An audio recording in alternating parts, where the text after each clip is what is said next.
नमस्कार विद्यार्थी मित्रांनो, आपले दिशा अकॅडमी यूट्यूब चॅनलवर आपल्या सर्वांचे हार्दिक अभिनंदन। चॅनलला सबस्क्राइब करा,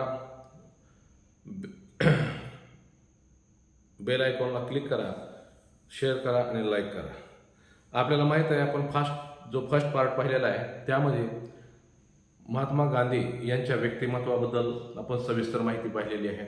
आणि आज जी आपण माहिती पाहणार आहोत त्यामध्ये प्रामुख्याने महात्मा गांधी यांच्या जीवनामध्ये त्यांनी जे प्रमुख आंदोलन केले त्या आंदोलनाविषयी आजच्या या सेकंड पार्टमध्ये आपण पाहणार आहोत।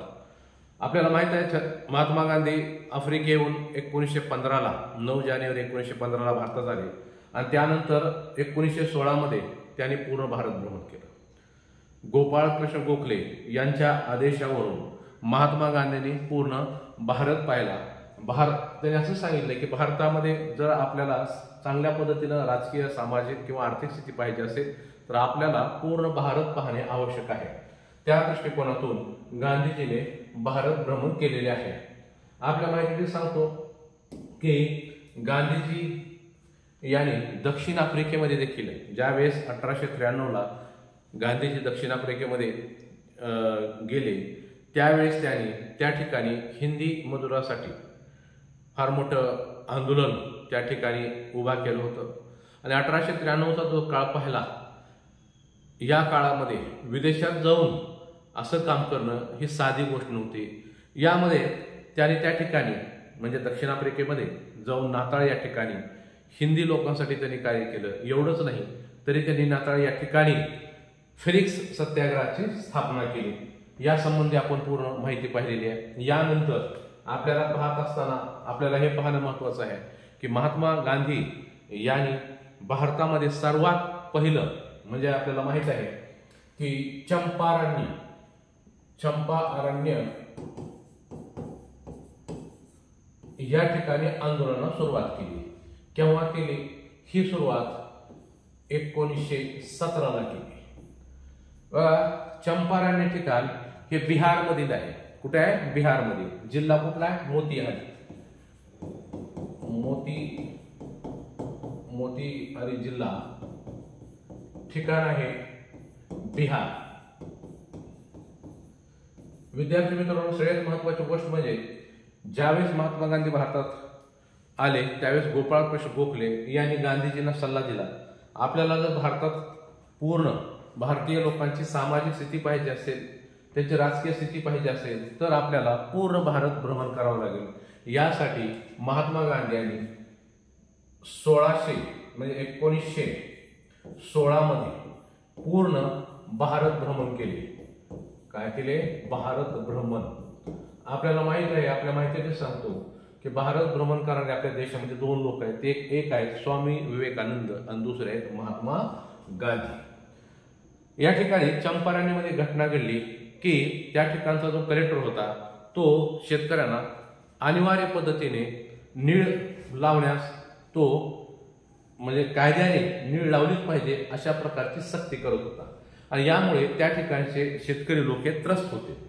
आणि त्या ठिकाणचे सर्वात मोठे शेतकरी किंवा एक जमीनदार म्हणून त्याचं नाव आहे राजकुमार शुक्ला यांनी महात्मा गांधी यांची भेट घेतली। बघा, त्यावेळेस लखनौला अधिवेशन चालू होते। 1916ला लखनौमध्ये अधिवेशन चालू होते आणि त्या काँग्रेसच्या अधिवेशनाचे अध्यक्ष होते अंबिका चरण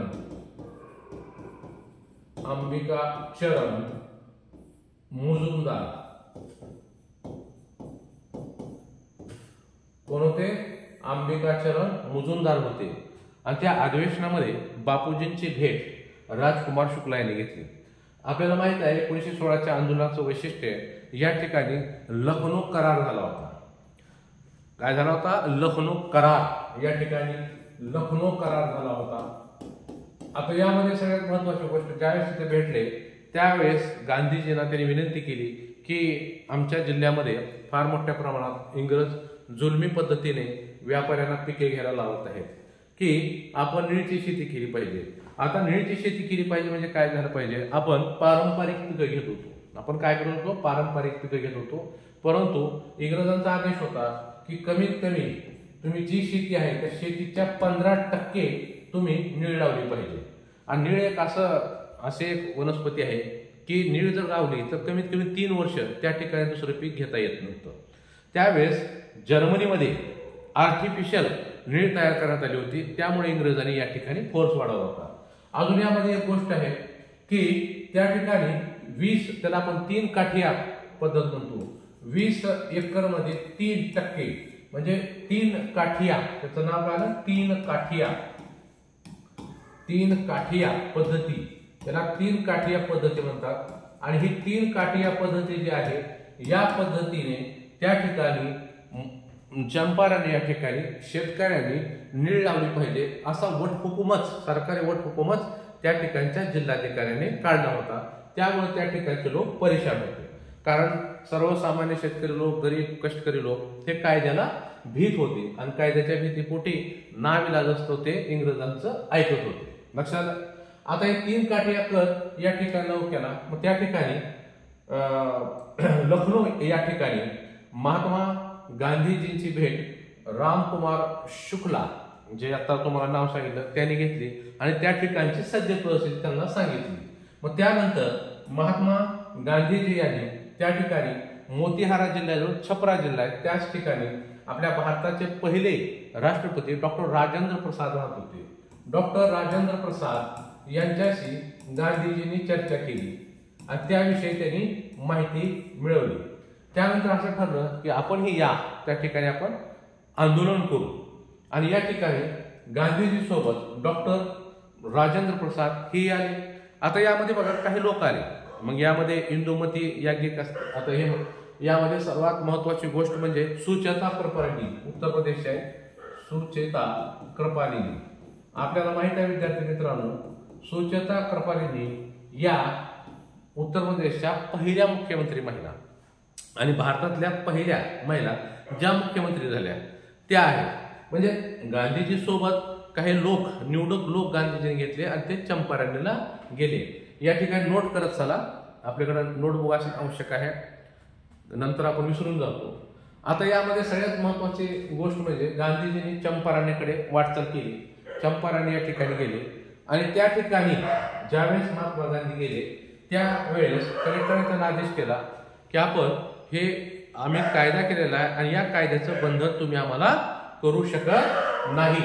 म्हणून गांधीजींनी त्या ठिकाणी सांगितलं, एक पत्र लिहिलं की मी महात्मा गांधी आणि मी या कारणासाठी आलेलो आहे, तुमच्या जुलमी राजवटीचा विरोध करण्यासाठी.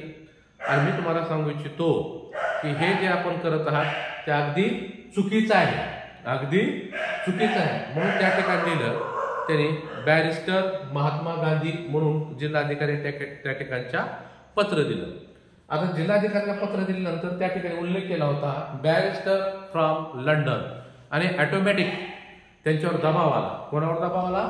जिल्हाधिकाऱ्यावर, डीएमवर, त्याला आपण डिस्ट्रिक्ट मॅजिस्ट्रेट म्हणतो बघा, त्यांच्यावर दबाव आला आणि त्या ठिकाणी या जो कायदा केला होता तो कायदा भंग करण्याचा प्रयत्न केला.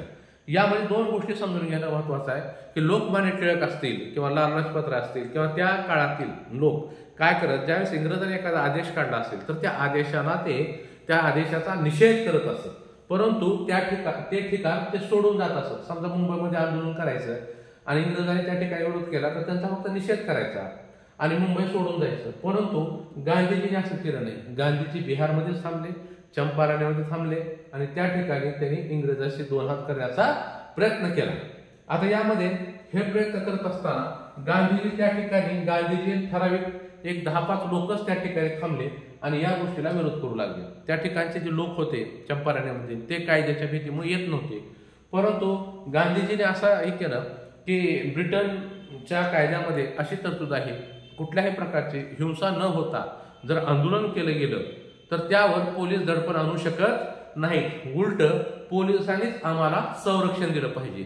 ही भूमिका गांधीजींनी तिथं मांडली आणि त्या ठिकाणी मांडल्यानंतर त्या ठिकाणचे जिल्हाधिकारी हे या संबंधी विचार करू लागले. कारण गांधीजी बॅरिस्टर होते, लंडनमध्ये शिकले होते. 1888ला गांधीजी लंडनला गेले आणि त्या ठिकाणी त्यांनी जाऊन बॅरिस्टरची पदवी संपादन केली होती. त्यामुळं गांधीजींना वकील असल्यामुळं सर्व कायद्यांची माहिती होती. आता हे करत असताना राजेंद्र प्रसाद, सुचेता कृपलानी हे भारताचे दिग्गज नेते देखील त्यांच्यासोबत उपस्थित होते. आता महत्वपूर्ण गोष्ट म्हणजे लक्षात घ्या की यामध्ये जी गांधीजीच्या सोबत होते, आपण ज्याला म्हणतो महाराष्ट्रामधून, आता असं आहे की महाराष्ट्रामधून सुद्धा काही लोक म्हणजे काही तुकडी त्या ठिकाणी गेली होती. त्यामध्ये प्रामुख्याने म्हणजे आपल्या महाराष्ट्रातून जाणाऱ्यामध्ये प्रामुख्याने 2 महिला होत्या. 2 महिला होत्या. आता यामध्ये 2 महिला कोण होत्या हा सुद्धा महत्वपूर्ण विषय आहे. एक आहे तर अवंतिका बाई गोखले आणि दुसऱ्या महिला येतात आनंदी वैशंपायन. आनंदी वैशंपायन या 2 महिला होत्या. आता या ठिकाणी गांधीजीच्या आंदोलनामध्ये महिलाही सामील झाल्या होत्या. गांधीजींचं व्यक्तिमत्व पाहून अवंतिकाबाई गोखले यांनी त्यांच्या जीवनावर एक पुस्तक लिहिलं 1918 मध्ये, आणि त्या पुस्तकाचं नाव आहे, विद्यार्थी मित्रांनो, गांधीजींचे जीवन. गांधीजींचे जीवन.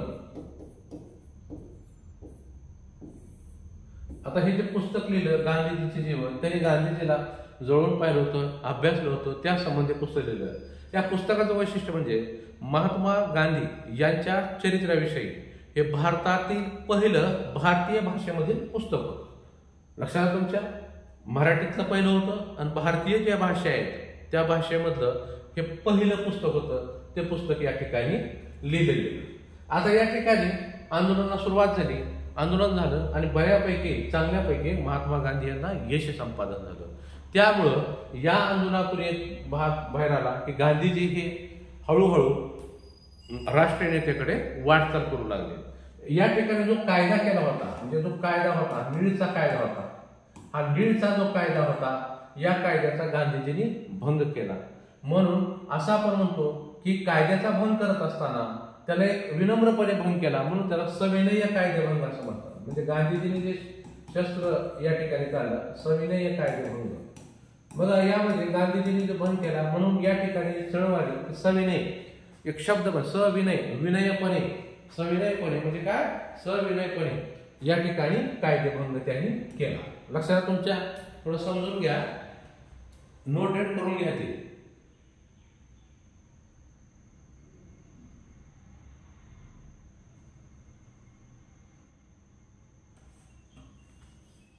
इथपर्यंत लक्षात आलं का? हा, नोट करून घेतलं. त्यानंतर आता आपण पुढे पाहत असताना यामध्ये चंपारण नंतर चंपारण्य या ठिकाणी आपल्याला माहित आहे की महात्मा गांधीजींनी, म्हणजे आपण जर पाहिलं तर महात्मा गांधीजी यांनी मोठ्या प्रमाणामध्ये जनसामान्यामध्ये आपली छाप निर्माण केली. लक्षात, आणि जनसामान्यामध्ये छाप निर्माण केल्यानंतर हळूहळू देशभर गांधीजीचं नाव होऊ लागलं. आता त्या महत्वाचे पॉइंट मी आपल्याला दिलेले आहेत. चंपारण्य स्थान बिहारमध्ये आहे. चंपारण्य हा सत्याग्रह निळाशी संबंधित आहे. गांधीजींनी भारतातील हा पहिला सत्याग्रह केलेला आहे. कसा आहे, पहिला सत्याग्रह यशस्वी केला. आता यामध्ये असंही म्हणता येऊ शकत की या आंदोलनामुळे, एक लक्षात घ्या, या आंदोलनामुळे पहिला सत्याग्रह गांधीजींनी भारतामध्ये केला. हा जो आहे हा पहिला सत्याग्रह आहे, गांधीजींचा भारतातील पहिला सत्याग्रह. आणि दक्षिण आफ्रिकेमध्ये सुद्धा त्यांनी सत्याग्रह केला होता आणि त्या ठिकाणी त्यांनी आश्रम स्थापन केला होता. त्या आश्रमाचं नाव होतं फिनिक्स आश्रम. फिनिक्स आश्रम, जे हिंदी लोकांवर अन्याय, अत्याचार किंवा पशुतुल्य वागणूक दिली जात होती त्यासंबंधी फिनिक्स आश्रम त्यांनी स्थापन केला होता. आणि आपल्याला माहित आहे की गांधीजींना ज्यावेळेस ते क्लास 1 डब्यामध्ये बसले होते त्यावेळेस इंग्रजांनी त्यांना डब्याच्या बाहेर फेकलं होतं. तेव्हापासूनच गांधीजीच्या मनावर खूप मोठा परिणाम झाला होता. आणि गांधीजीचं वाचन मोठ्या प्रमाणात होतं. जॉन रस्किन यांचा अन टू लास्ट या पुस्तकाचा, अन टू लास्ट या पुस्तकाचाही प्रभाव गांधीजीवर मोठ्या प्रमाणात होता, त्यामुळे गांधीजीने इकडे वाटचाल केली. लक्षात आलं? नोट करून घ्या.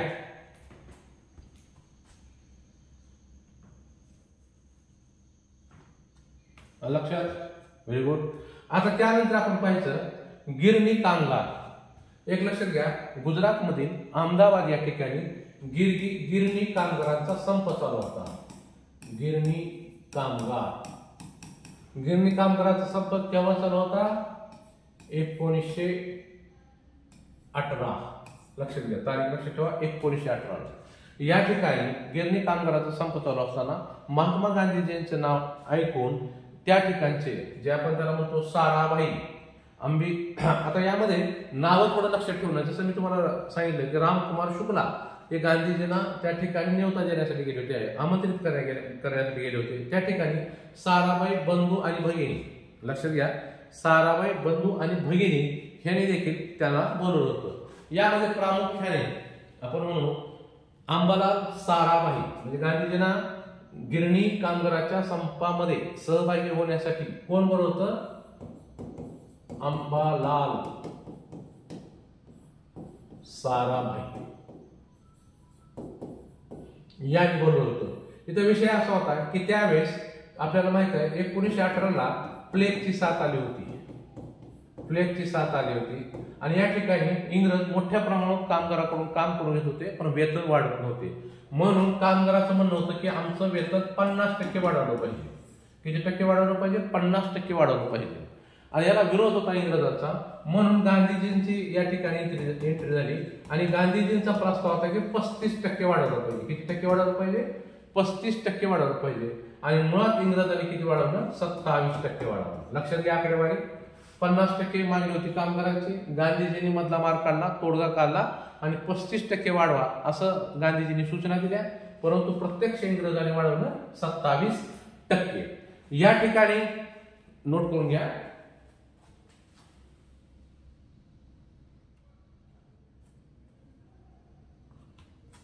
आता हे जे आंदोलन होतं या ठिकाणी अंबालाल साराभाई यांच्या ज्या बहीण होत्या, म्हणजे लहान बहीण होती त्यांची अनुसया, आपण त्याला काय म्हणू?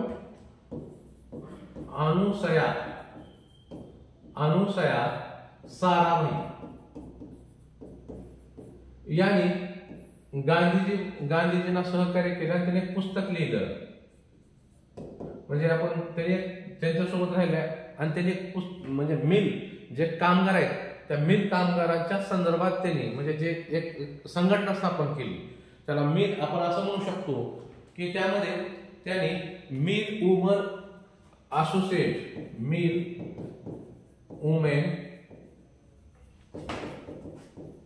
असोसिएटेड ही नावाची संघटना स्थापन केली. यामध्ये गांधीजी आणि अनुसया साराभाई यांचं अतिशय महत्वाचं योगदान होतं. म्हणजे हा जो गिरणी कामगाराचा संप अहमदाबाद कुठे चालू होता? अहमदाबाद गुजरात या ठिकाणी चालू होता. आणि यामध्ये चांगल्या अंशी यांना काय आलं? म्हणजे चांगल्या पद्धतीनं म्हणा किंवा चांगल्या पद्धतीनं यांना महत्व आलं. म्हणजे या ठिकाणी गांधीजीने एक अस्त्र काढलं. आता गांधीजीने अस्त्र काय काढलं आपण ते समजून घेतलं पाहिजे की गिरणी कामगारांचा प्रश्न मिटवण्यासाठी महात्मा गांधीने आपल्या देशामध्ये पहिलं उपोषण या ठिकाणी केलं. वैशिष्ट्यपूर्ण विद्यार्थी मित्रांनो परीक्षेचा दृष्टिकोन होतो. पहिले उपोषण या ठिकाणी केले. गांधीजीने एकूण उपोषण केले 138 दिवस. किती दिवस केले उपोषण? 138 दिवस केले. 17 वेगवेगळ्या ठिकाणी केले. 17 वेगवेगळ्या ठिकाणी केले. असा एक प्रश्न आहे की गांधीजी 2338 दिवस गांधीजीने तुरुंगवास भोगलाय. वेगवेगळ्या ठिकाणी तुरुंगवास भोगलेला आहे. हे यावर सुद्धा प्रश्न पडलेला आहे, प्रश्न पडतो. त्यामुळे 138 दिवस उपोषण गांधीजींनी केलेलं आहे आणि 17 वेगवेगळ्या ठिकाणी केलेलं आहे. गांधीजींना 2338 दिवस तुरुंगवास झालेला आहे. आणि गांधीजींना गिरणी, जसं मी तुम्हाला सांगितलं की चंपारण्यमधून सविनय कायदेभंगाला सुरुवात झालं आणि त्या ठिकाणी कायदेभंग त्यांनी केला आणि गांधीजींनी केला आणि गिरणी कामगारांमध्ये त्यांनी उपोषण हे एक नवीन अस्त्र त्यांनी काढलं. लक्षात नोट करा, त्यानंतर आपण पुढचं पाहू.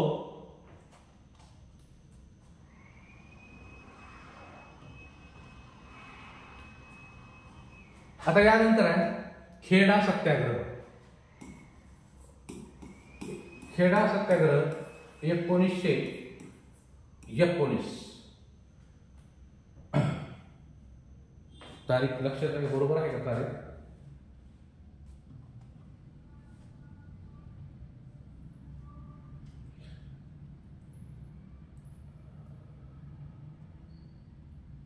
आता यामध्ये पहा की या ठिकाणी खेडा सत्याग्रह झाला आणि खेडा सत्याग्रह हा कशा संदर्भात होता, तर हा शेतकऱ्यांच्या संदर्भात होता. तर शेतकऱ्याच्या संदर्भात कसा होता, तर यामध्ये जे शेतकरी सामील झाले होते ते श्रीमंत शेतकरी होते. कसे शेतकरी होते? श्रीमंत शेतकरी.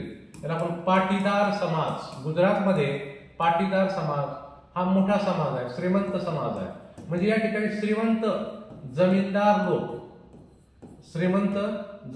लोक यामध्ये सामील झाले होते.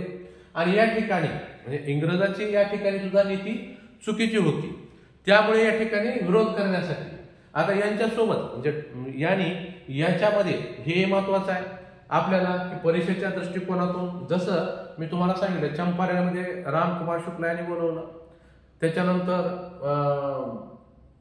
दुसरा जो सत्याग्रह गांधीजींनी केलेला आहे गिरणी कामगारांसाठी, त्यामध्ये अंबालाल साराभाई यांनी त्यांना बोलवलेलं आहे. आणि तिसरं जो आहे गांधीजींनी यांना जे बोलवलं आहे ते खेडा सत्याग्रह. कोण बोलवलं हा एक प्रश्न महत्वाचा आहे. आपल्याला उत्तर येत असेल तर सांगा.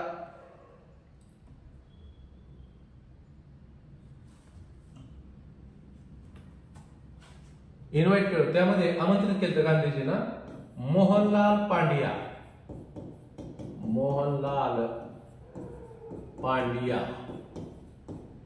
आणि शंकरलाल पांड्या.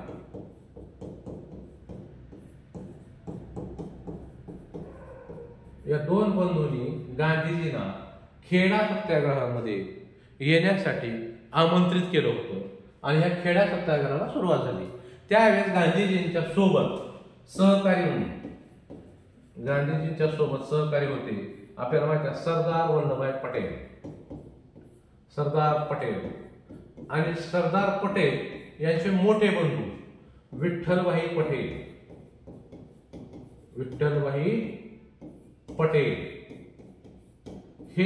हे उपस्थित होते. आता यामध्ये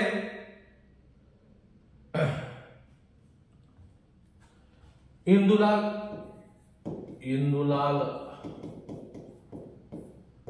याज्ञिक हे उपस्थित होते. या ठिकाणी आंदोलनाला सुरुवात झाली, शेतकऱ्यांचं आंदोलन झालं आणि गांधीजींनी या ठिकाणी सांगितलं की आपण हा जो प्रश्न आहे हा प्रश्न मिटवला पाहिजे. हा प्रश्न मिटल्याशिवाय आम्ही आमचं आंदोलन पाठीमागे घेणार नाही. अशा पद्धतीनं इंग्रजांना सुळुकी करून सोडण्याचं काम गांधीजींनी केलं. आणि यामध्ये जसं मी तुम्हाला पहिल्यापासून सांगितलं की पहिलं सविनय कायदेभंग, नंतर उपोषणाचं अस्त्र काढलं आणि या ठिकाणी इंग्रजाला कुठल्याही प्रकारचं सहकार्य करायचं नाही म्हणून या ठिकाणी असहकार्य केलं आणि बाबतीत असहकार्य केलं. पुढे असहकार्य आंदोलन सुरू झालेलं आहे. असहकार्य आंदोलनाची सुरुवात नंतर झालेली आहे. लक्षात, ही एक घटना महत्वपूर्ण आहे. आता यामध्ये सगळ्यात महत्वाची गोष्ट म्हणजे आपल्याला माहित आहे की पुढचा जो पॉइंट आहे तो पॉइंट आहे रोलँड ऍक्ट 6 एप्रिल 4 ते 6 एप्रिल बनता येईल. 4 ते 6 एप्रिल या दरम्यान तारीख आहे 1919. इंग्रजांनी कायदा केला 6 एप्रिल 1919 ला कायदा केला आणि या कायद्याअंतर्गत कुठल्याही व्यक्तीला न विचारता कुठलाही खटला न भरता त्याला डायरेक्ट अटक करता येईल, त्याला डायरेक्ट कारावासात टाकता येईल. अशा पद्धतीचा कायदा इंग्रजांनी भारतीय लोकांवर दबाव टाकण्यासाठी केला. म्हणून गांधीजींनी या कायद्याला काळा कायदा संबोधलं. काय संबोधलं? काळा कायदा. या या कायद्याला रोलँड ऍक्टला काळा कायदा संबोधलं. हा कायदा कोणी केला होता? याची समिती सर सिडेन, याचं नाव आहे रोलँडचं, सर सिडेन रोलँड या व्यक्तीने हा कायदा केला होता भारतामध्ये. आता सगळ्यात महत्वाची गोष्ट म्हणजे आपण त्याला काळा कायदा म्हणतो, लक्षात तुमच्या. त्यामुळे या काळा कायदा केल्यामुळे 6 एप्रिलला गांधीजींनी देशवासियांना हाक दिली आणि सांगितले की या दिवशी 6 एप्रिलला तुम्ही हरताळ करा, देशभर काय करा, हरताळ करा. आणि सर्व भारतीयांपर्यंत हा संदेश पोहोचला. त्यावेळेस इंटरनेट नव्हतं, म्हणावी तशी मॅगझिनची सोय नव्हती. जे मॅगझिन होते ते बहुतांश इंग्रजीमध्ये होते. भारतीय लोकांना इंग्रजी भाषा समजत नव्हती, त्यामुळं संदेश जाणं खूप कठीण होतं. तरी देखील पूर्ण भारतीय लोकांपर्यंत हा मेसेज गेला गांधीजींचा, हरताळ, आणि सर्व देशवासियांनी हरताळ पडली. यावेळेस गांधीजीला कोणी साथ दिली तर सरोजिनी नायडू सोबत होत्या गांधीजींच्या. सरोजिनी नायडू. विद्यार्थी मित्रांनो, या पहिल्या भारतीय राष्ट्रीय काँग्रेसच्या अध्यक्ष होत्या आणि पहिल्या राज्यपाल देखील आहेत सरोजिनी नायडू.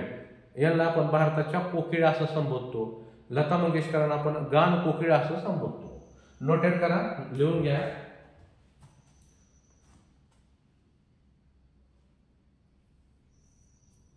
आता यामध्ये बघा, यांच्याबरोबर स्वामी श्रद्धानंद यांचंही नाव येणं महत्वाचं आहे. स्वामी श्रद्धानंद. बघा, स्वामी श्रद्धानंद कोण होते आपल्याला माहित असलं पाहिजे. स्वामी श्रद्धानंद हे स्वामी दयानंद सरस्वती यांच्या विचाराला मानणारे होते. स्वामी दयानंद सरस्वती यांनी भारतामध्ये हरिद्वार या ठिकाणी स्वतंत्र संस्कृत गुरुकुल कांगडी या महाविद्यालयाची, या विद्यापीठाची स्थापना केली होती. आणि हे वेदाला अनुसरून स्वामी विवेकानंद यांचे पटशिष्य होते.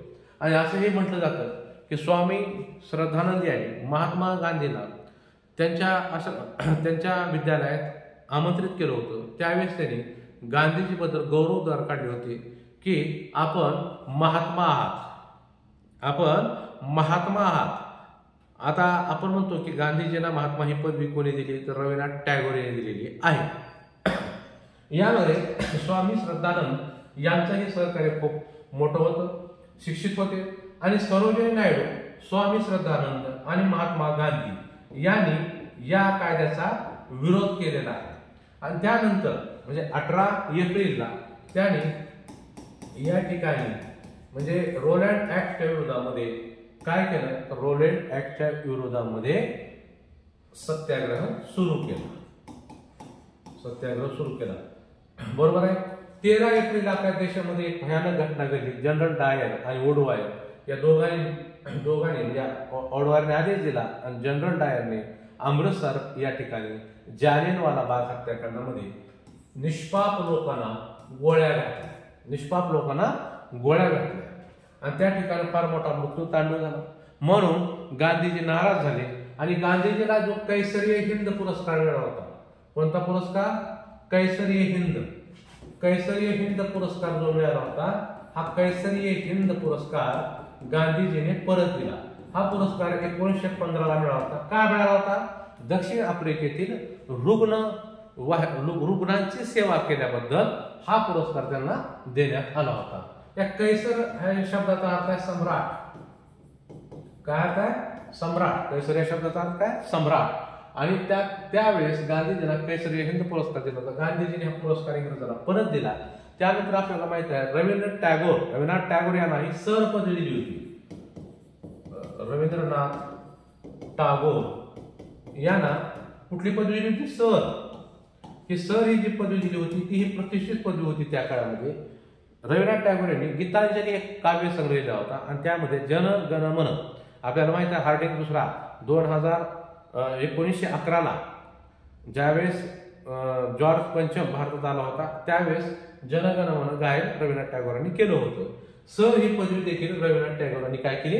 परत केली. कशाच्या निषेधात? 1919ला ते जे जालियनवाला बाग हत्याकांड घडलं त्याच्या निषेधामध्ये ही पदवी परत दिली होती. लक्षात तुमच्या. म्हणजे आपण या ठिकाणी रोलँड ऍक्टचा विरोध केला आणि देशभर गांधीजीचं नाव त्यावेळेस होऊ लागलं. आणि आपल्याला माहित आहे की पुढे आपण जर पाहत असताना 1 ऑगस्ट 1920 ला 1 ऑगस्ट 1920 ला गांधीजीने असहकार आंदोलन सुरू केले. असहकार आंदोलन सुरू केले होते. आणि याच दिवशी असहकार आंदोलनाच्या दिवशी आपल्या महाराष्ट्रामध्ये अतिशय दुःखद घटना घडली. आपल्याला माहित आहे 1 ऑगस्टला लोकमान्य टिळक, ज्यांना आपण असंतोषाचे जनक म्हणतो, लोकमान्य टिळक यांचा काय झाला, मृत्यू झाला. आणि इंग्रजाला असं वाटलं की आता फार मोठा नेता त्यांचा म्हणजे भारतीयांचा नेता गेलेला आहे, त्यामुळं या आंदोलनाला धार मिळणार नाही. परंतु अहिंसेच्या मार्गाने, कशाच्या मार्गाने, अहिंसा तत्वाच्या मार्गाने गांधीजींना हे आंदोलन चालवायचे होते. आणि हे आंदोलन चालवण्यासाठी गांधीजींनी प्रयत्न केले. आता पुढच्या भागामध्ये आपण असहकार आंदोलनाला सुरुवात झाली आणि 5 फेब्रुवारी 1922 ला घटना घडली. चौराचौरी या ठिकाणी 22 पोलिसांना पोलीस स्टेशनमध्ये जाळून मारण्यात आलं. त्याविषयी आपण पुढच्या भागामध्ये माहिती घेऊ. धन्यवाद.